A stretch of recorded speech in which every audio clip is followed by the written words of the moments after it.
One of the unique aspects of this particular public conference is that we actually, because we had moved up the date to January, we actually combined it with Renard's investiture, which was a very special moment at the Texas Capitol, where Dr. Rhodes, a longtime friend of Renard's, swore him in as our Lyceum president.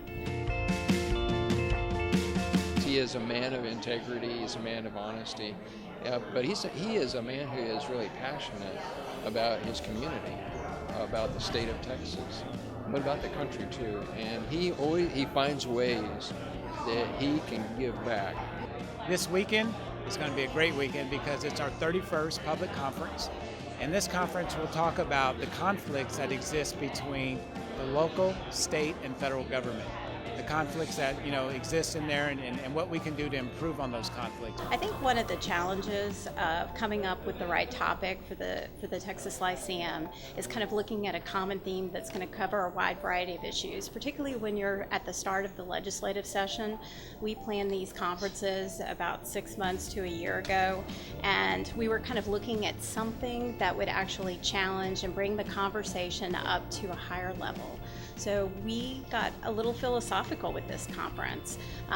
We decided to look at the role of government. The tensions between federal, state, and local governments on numerous different issues. We brought together 40 plus speakers. Friday was very exciting. We had a jam-packed day.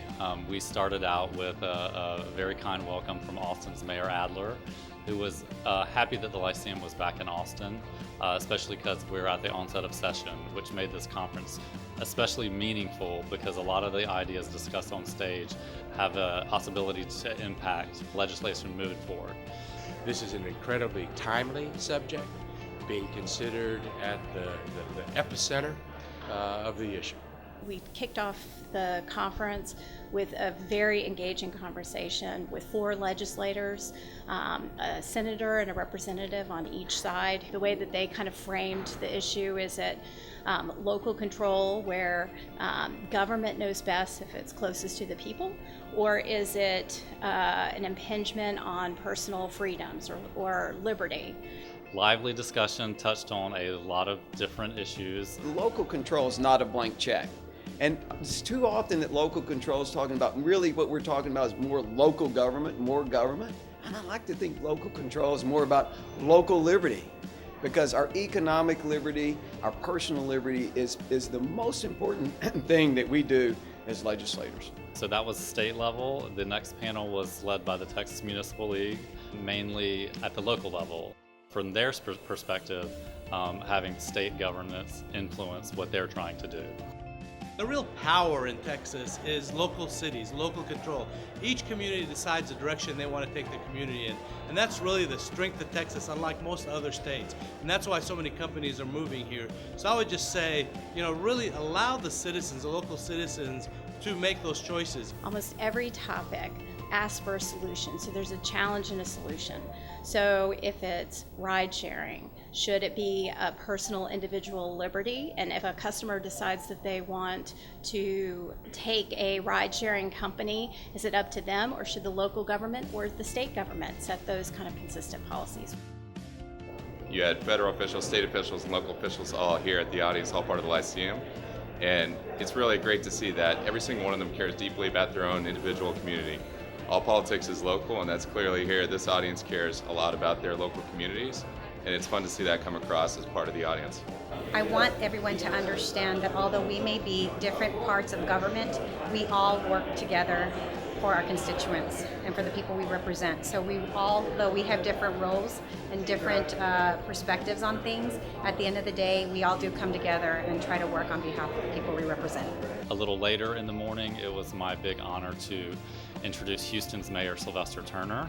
I respect him tremendously, and so it's nice to shake his hand. I've never heard such a riveting and inspiring speech about pensions, but he delivered. Well, the pension issue, like in many urban cities, has been unchecked for a long time, and now the unfunded liabilities are growing and continue to grow. It's very complex, very complicated, a lot of different stakeholders, and in order to fix it, it requires shared sacrifice. There is no perfect fix, Everyone has to give in order to have a very a system that retirement system you can depend on for many years to come. Following that, Merrill started introducing some panels. I think several of our speakers had a very good perspective in that, and particularly the Texas Supreme Court justices, where they were talking about the Texas Constitution versus the U.S. Constitution and state rights versus local rights. We brought together two experts, Ron Kirk, a U.S. Trade Representative, Obama President Cabinet member, and former Dallas mayor, and also Matthew Dowd, who's an ABC analyst, former expert, political advisor for George W. Bush, who kind of talked to us about where they saw the country today. Over my lifetime, I've had the privilege to work at the local, state, and federal levels, and the one thing I believe is real change starts at the local level. That's the greatest opportunity for innovation, for disruption. I hope you'll become a part of that change. I'd like folks to remember that we are in this unbelievable, tremendous time of change and disruption and innovation that occurs in Texas and around the country, and we all have a huge opportunity to create the change that we want, whether it's in the government, politics, the economy, or our culture. It's a great moment for change, and it's a great opportunity for people that want to be entrepreneurial to really create imaginative change. And then we moved in the afternoon to actually deep diving on certain issues that were being debated at the Capitol today.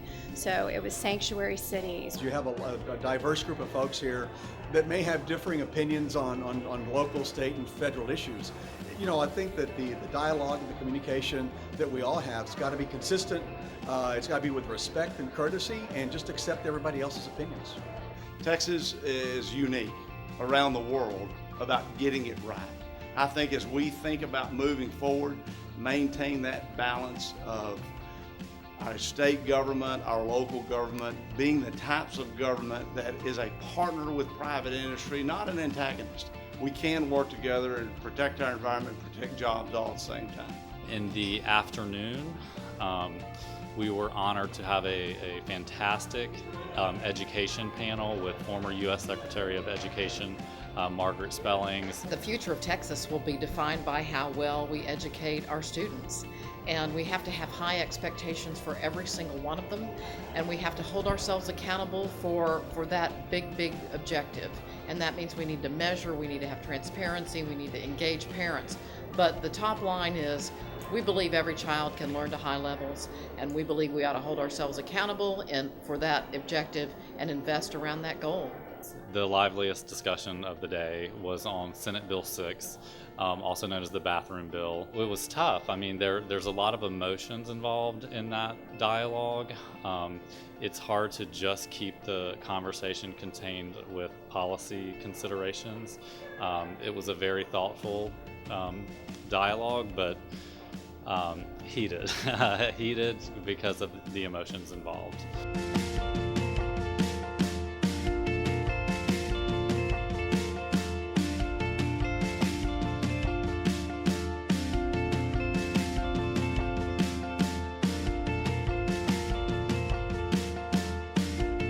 Well, tonight I'm going to be talking at the suggestion of my hosts about the tension between communities, cities, and the states in which they exist, between communities and the federal government, between states and the federal government, and looking at the tortured relationship that sometimes they have. J.J. Colburn from my class of 2016 has organized a absolutely incredible and lots of fun expected trip through the Hill Country, where we're going to visit a winery, distillery, brewery, a whole very local economy flavored fun trip to the Hill Country with drinks and food and kind of the perfect complement to a very high intensity Friday dealing with tension between the levels of government.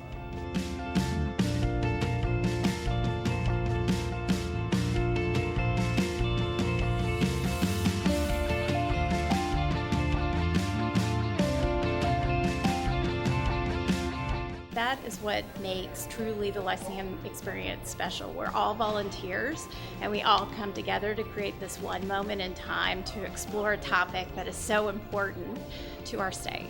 We're really proud of our agenda, and very proud of our speakers, and very proud of everyone who made this conference possible.